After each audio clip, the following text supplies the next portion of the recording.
નમસ્કાર મિત્રો, આપણે આજ ગાડીનું કોટેશન કઢાવવા માટે ગયા હતા. ગાડીનું કોટેશન કઢાવ્યું 1,11,800 જેવું થયું. પછી આપણે ગયા હતા બેંકમાં અને જઈને જોયું તો ખાતામાં 1 રૂપિયો નહોતો.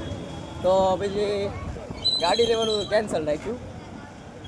ત્યાં એક ભાઈબંધનો ફોન આવી ગયો કે તમે જ્યાં હો ત્યાં તરત પેટ્રોલ લઈને આવો. તો આપણે એ ભાઈબંધ અત્યારે 20 થી 25 કિલોમીટર આગળ છે અને હવે જો તમે પેટ્રોલ આપણે લઈ લીધું છે અને હવે એ ભાઈબંધને આપણે અંબાવા જવાનું છે. તો જવું તો પડશે જ, એમાં નહીં હાલે, કારણ કે ગાડી તો 2-3 પૈસા લેવાય જાય. તો અત્યારે એને પેટ્રોલ અંબાવા નહીં જાય તો પછી ગાડી વળી જશે. એટલે જો આપણે છે ને નીકળી જાય છે. ગામમાં પણ ટ્રાફિક જોરદાર છે, માણસો હાલી હતી એમ નીકળી અત્યારે તો, એટલે ખોટું. તો આપણે પેટ્રોલ તો લઈ લીધું છે, પરંતુ હવે ભોગવામાં તો 20-25 કિલોમીટર છે, એટલે ઓછામાં ઓછી અડધી કલાક તો આપણો ટાઈમ જશે. અને આપણે બીજા કામથી આવ્યા હતા, હવે બધું કાંઈ એડજસ્ટમેન્ટ થાય એમ નથી. કોઈ વાંધો નહીં, પેટ્રોલ આપણે લઈ લીધું છે.